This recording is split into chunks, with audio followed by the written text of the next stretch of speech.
Venez un peu ici, puisque l'ennemi est là à la montagne. L'ennemi est où, colonel? La montagne que là, la montagne.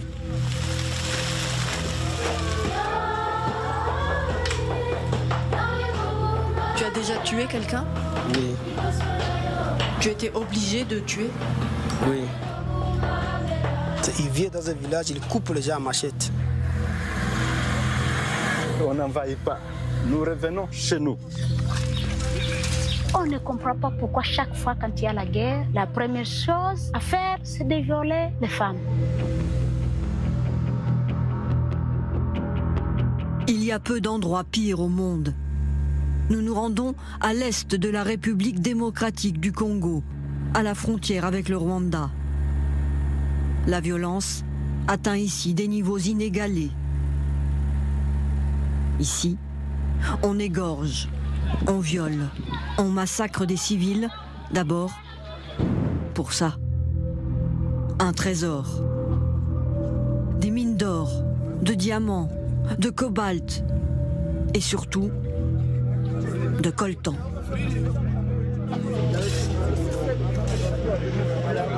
Le coltan, stratégique, rare et cher. Il est trié dans cette usine et toute la planète se l'arrache. Car il est indispensable pour fabriquer nos téléphones portables et nos ordinateurs. Dans la robotique aussi, dans la monétique. Parce que dans votre carte bancaire, il y a toujours une puce électronique. Il a une grande capacité de stockage d'informations et d'énergie aussi. Partout où il y a une puce électronique, il y a du coltan dedans. Alors ici, chacun veut sa part du gâteau. À l'est du Congo, près de 150 groupes armés rivalisent de sauvagerie pour récupérer ces minerais sur fond de conflits interethniques. Des gangs sans pitié qui font régner la terreur dans la population. Comme on le voit sur cette vidéo.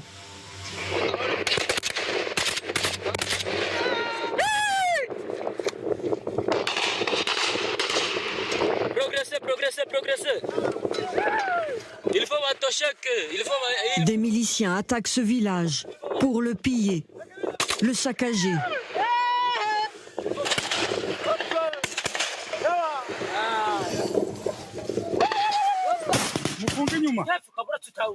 Là, ce sont des hommes armés qui abattent cruellement les vaches de familles d'éleveurs. Et comble de l'horreur, un milicien de l'ethnie Hutu qui se vante d'avoir décapité un fermier d'une autre ethnie, les Tutsis.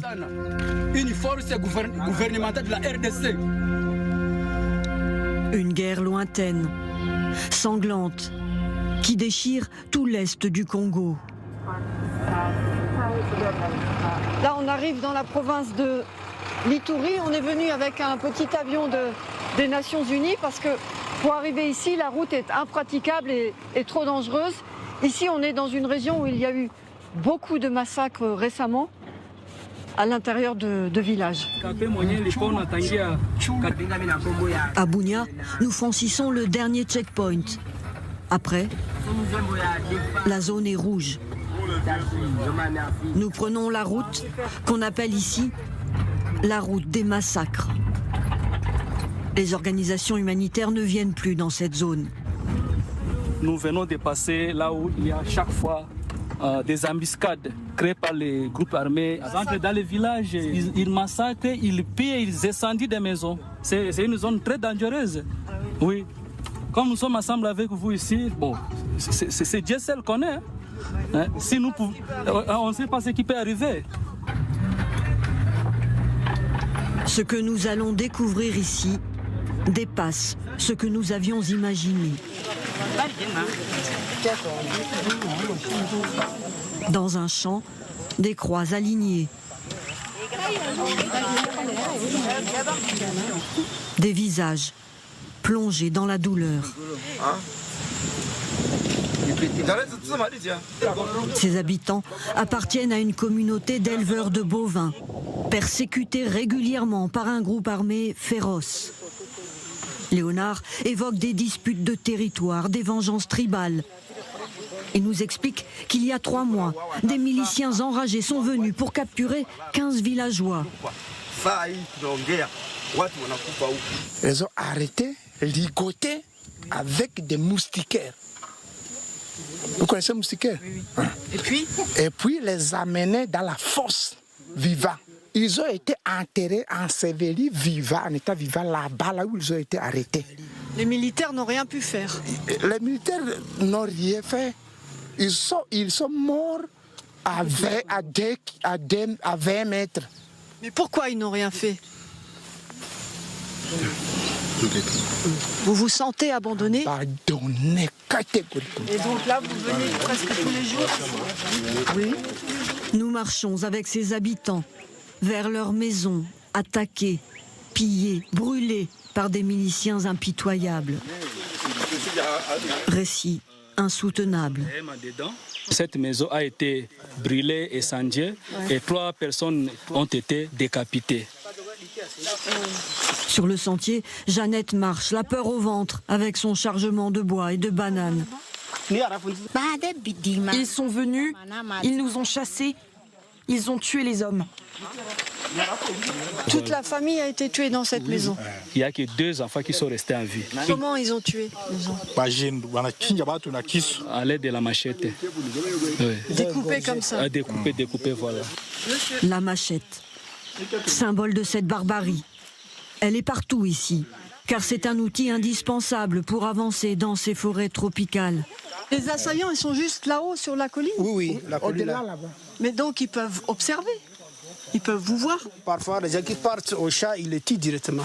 À tout moment, ils peuvent venir comme ça. Allez. On rentre parce que là, il n'y a plus de sécurité apparemment.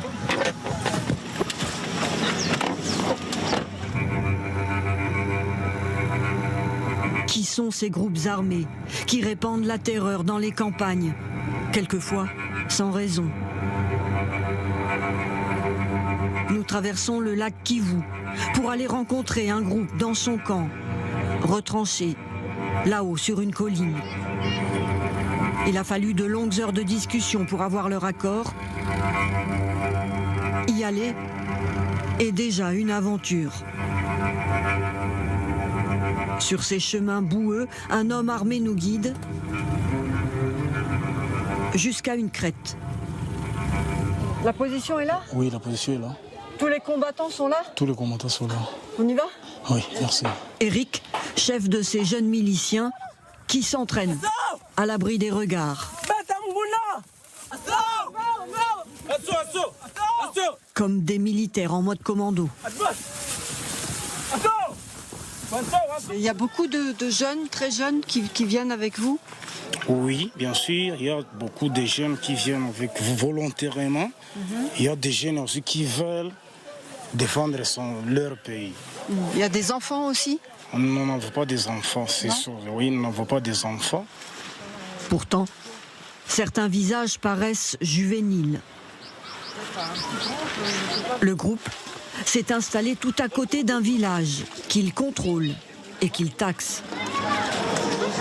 Souvent, quand des miliciens s'emparent de villages comme celui-ci, ils kidnappent aussi des enfants pour en faire des guerriers, des enfants soldats. Quelquefois, certains enfants réussissent à s'enfuir. C'est l'UNICEF qui les récupère et les protège dans ce centre. Exceptionnellement, nous allons pouvoir parler à ces enfants soldats.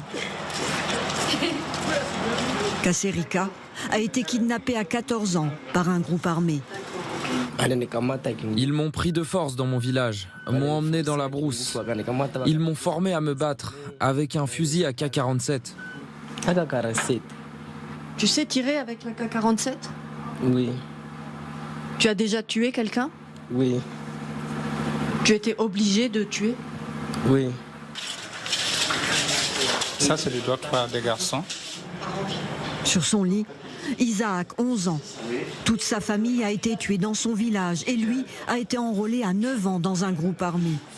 Son monde à lui, ce sont les fusils mitrailleurs.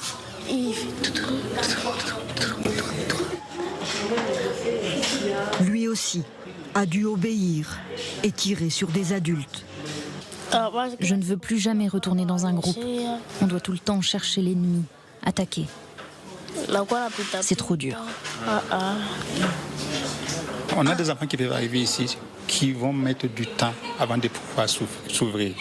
Avoir confiance à un adulte, ça va prendre du temps sur certains enfants pour pouvoir même parler, pour pouvoir même dire ce dont ils ont besoin pour être accompagnés, parce que la dynamique dans laquelle ils ont été recrutés par les groupes armés fait qu'ils n'ont plus confiance aux adultes.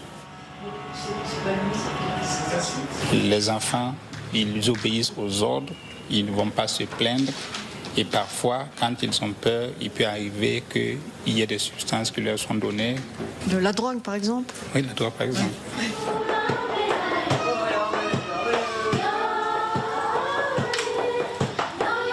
Le chant, une thérapie ici. Parmi ces enfants, il y a aussi des filles.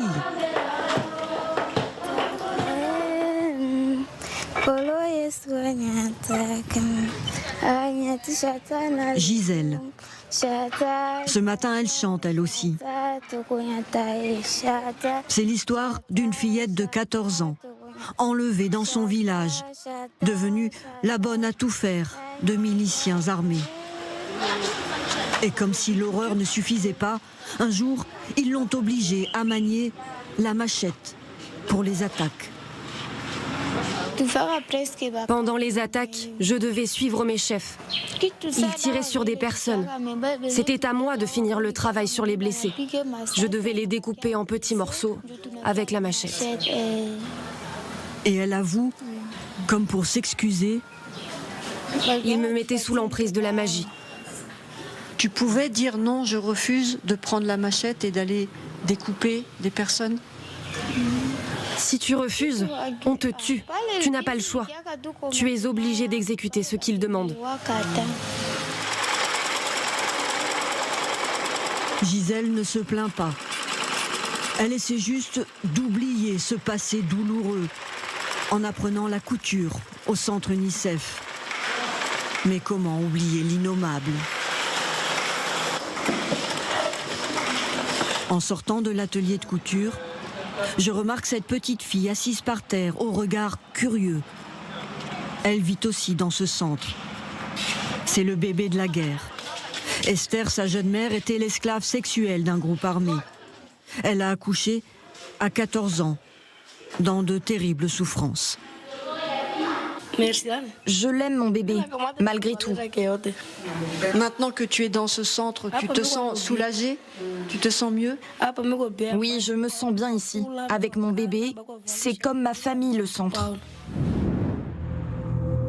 Face à cette violence anarchique, les autorités semblent impuissantes.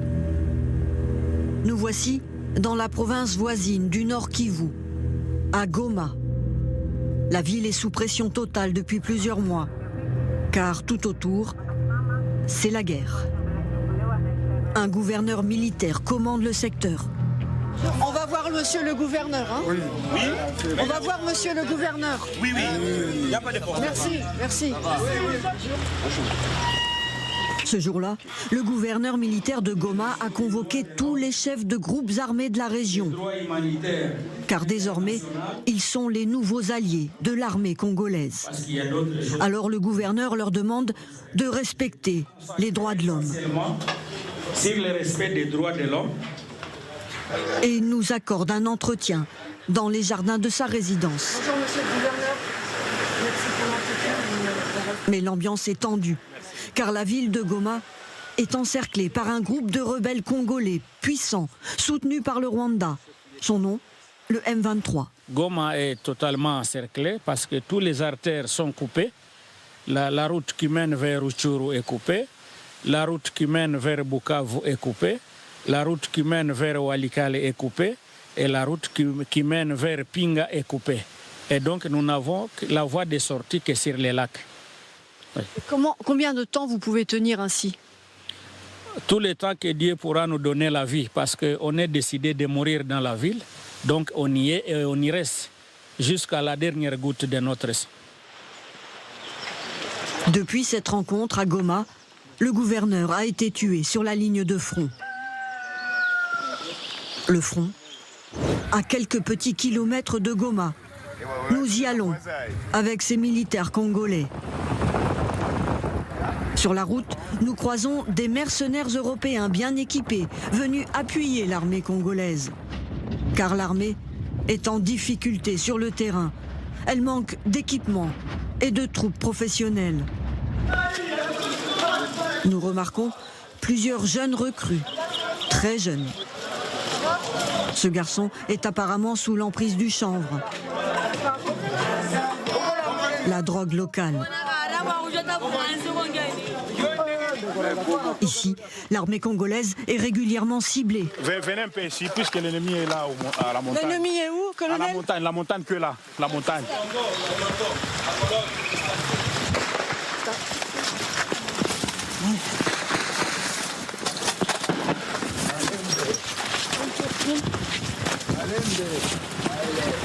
Sous les balles, les habitants se protègent comme ils peuvent. C'est mon ami. Léonie revient tout juste du champ. Quand ça tire, je me mets vite à terre. Et dès que ça s'arrête, je prends vite ma récolte et je pars. Il faut aller se protéger dans la forêt tropicale. Là, exactement. On va où là?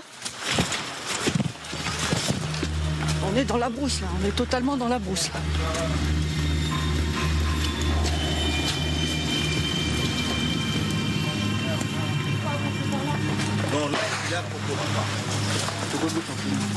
Là on est à l'abri? Oui, ici c'est le trou de communication ici. Oui, la tranchée. La tranchée de communication. Oui. C'est-à-dire qu'elle va de la route jusqu'où? Là-bas, là-bas. Fin c'est là-bas. Jusqu'à la fin de la forêt? Oui. D'accord. Et donc là, les hommes peuvent se protéger? Oui. Parce que les ennemis sont... En haut, là-bas. Leurs ennemis depuis 2 ans, ce sont les rebelles du groupe armé redouté, le M23, qui les encerclent et les piègent dans ces tranchées. On voit que toutes les maisons, bien sûr, sont abandonnées, puisque les habitants ont fui, puisqu'ils étaient vraiment au milieu des échanges de tirs. Qui sont ces rebelles du M23 qui inspirent la peur et qui avancent coûte que coûte? Nous décidons d'aller les rencontrer. Nous avons négocié avec eux une autorisation de tournage. C'est très rare. Pour arriver jusqu'à eux, il nous faut traverser de nuit, clandestinement, la ligne de front et une frontière.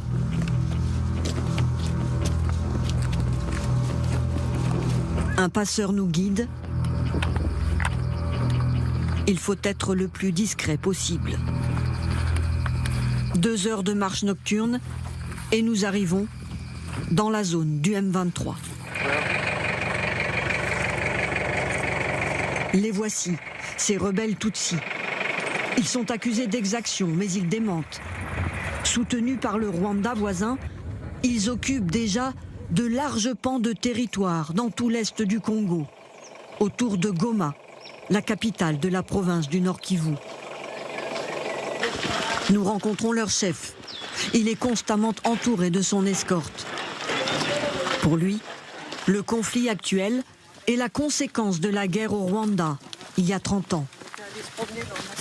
Il affirme que sa communauté, les Tutsis, continue à être persécutée et chassée de ses terres par des milices de l'ethnie Hutu, ceux-là même qui ont commis le génocide du Rwanda en 1994. Vous êtes considéré comme l'agresseur, ça c'est acté, vous l'acceptez? Mais ça c'est la rhétorique du gouvernement congolais. Et comme vous le savez, pour le moment, ce qu'ils ont décidé de faire, c'est de nous diaboliser. Nous sommes des citoyens congolais, nous sommes dans des camps de réfugiés depuis une 30aine d'années. Nous agissons, nous, pour nous défendre, pour rester sur nos terres. Nous sommes des citoyens congolais et nous avons le même droit que tous les autres Congolais d'être chez nous. La suite, c'est que nous allons continuer à nous défendre. Nous sommes dans la défensive, nous allons continuer à nous défendre jusqu'à créer un espace sécurisé pour toutes nos populations.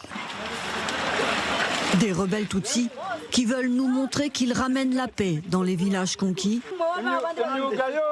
Mais quand on s'éloigne d'eux... Bonjour, Jumbo. On peut parler, on peut rentrer? Comment ça marche le commerce là? Quasi haïko bien. Donc c'est-à-dire que les services ne marchent pas comme d'habitude, comme auparavant. Ah, il n'y a pas d'activité économique? Activité économique, il zéro à tout le monde. Souffrance. Donc c'est la souffrance qui domine sur tout ça. La souffrance, encore et toujours. Elle semble ne jamais vouloir s'arrêter à l'est du Congo. Cette région est aussi l'endroit le plus dangereux sur Terre pour une femme. Je le constate vite dans ce camp de réfugiés, en discutant avec ces mères de famille qui vivent sous ces tentes. Bonjour. Bonjour. Jumbo, Jumbo, Jumbo. Jumbo. Jumbo. Chaque femme ici a été victime d'agression ou de viol. Ils ont pris un pagne et m'ont ligoté sur un arbre. Comme ça. Ils étaient 4. Après, ils ont fait tout ce qu'ils ont voulu. Je ne sais pas pour nous femmes pourquoi nous sommes victimes. C'est une arme qui a été forgée pour nous détruire. Je comprends vite que le viol ici est utilisé comme une arme de guerre depuis des années.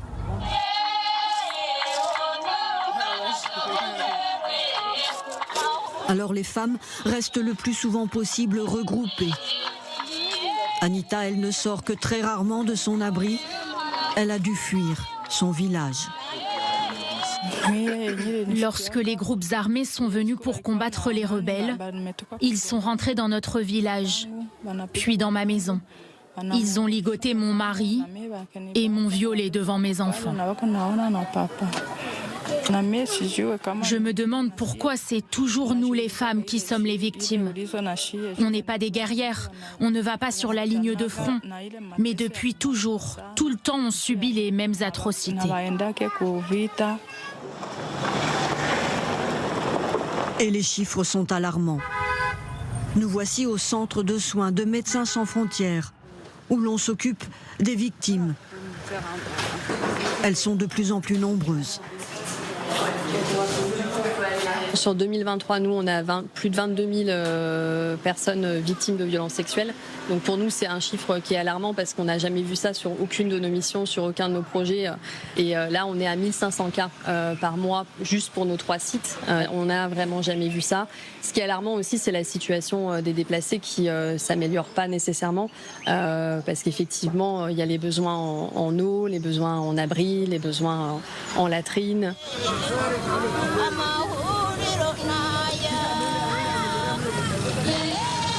Les massacres, les affrontements sanglants ont jeté sur ces routes des centaines de milliers de personnes depuis des mois maintenant.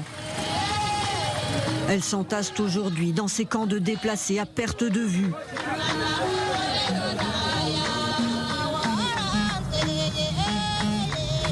La guerre au Kivu, une guerre oubliée, où les cris sont énormes, alors que la communauté internationale regarde ailleurs.